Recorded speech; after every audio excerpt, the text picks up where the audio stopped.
con tận ấy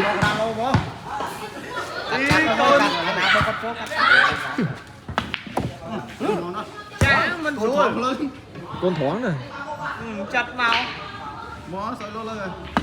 À, không à. ô Lại không. chặt đá vậy con rồi Snok ta. đá bụng Đá chạy luôn rồi. á Ở xí vốn. Đã xuống là thắt ít. đá nó Ôi, họt với hào được khỏi con.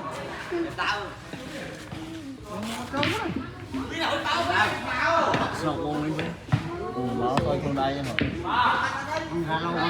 ừ nắng hết soi gì soi xây con ừ cho má xí mà cái đấy Snok màu. đây đây mà trái mà ra thế này thấy có khơi mặt